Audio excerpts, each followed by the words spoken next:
চলো মার বাসায় ইফতার করতে যাই।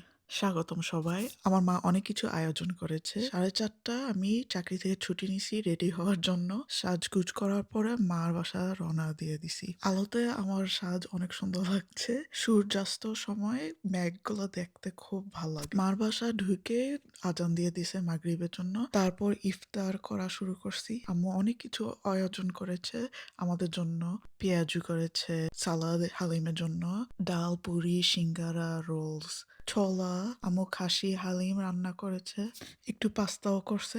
মিষ্টি হিসাবে দুধ চিতই করছে, লেবু শরবত তোকমা দিয়ে একটা বানাইছে, খেজুর মুখে দিয়ে আর একটু শরবত পান করার পরে খাওয়া শুরু করছি।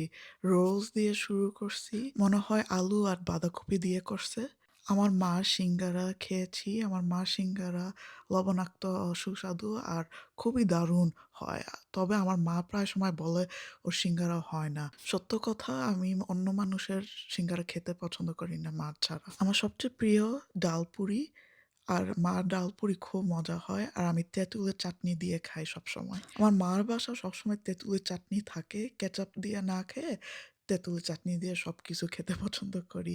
একটু পেঁয়াজু নিছি, পেঁয়াজু একটা দুইটা খেয়ে তারপরে আমি আবার একটা রোলস নিছি কেচাপ দিয়ে খাইতে। নতুন কেচাপ আমার ভাই কিনছে ওয়ারাবার্গার থেকে। আমার স্থায় তো ইস্ট কোস্ট, এই কারণে আমি কোনোদিন ওয়ারাবার্গার নামও শুনি নাই।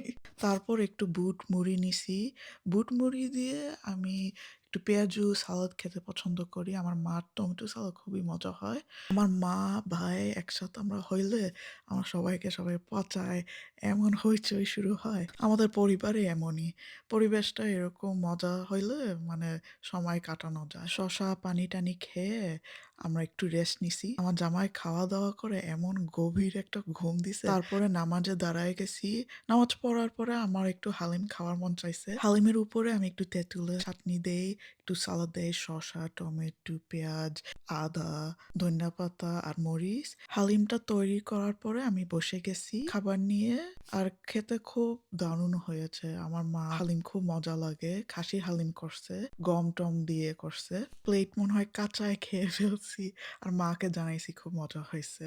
একটা জিনিস মিস হয়েছে, আমি পাস্তাটা খেতে পারি নাই। তবে পেট একটু খালি রাখছি মিষ্টির জন্য। অবশেষে একটু দুধ চিতই নিছি।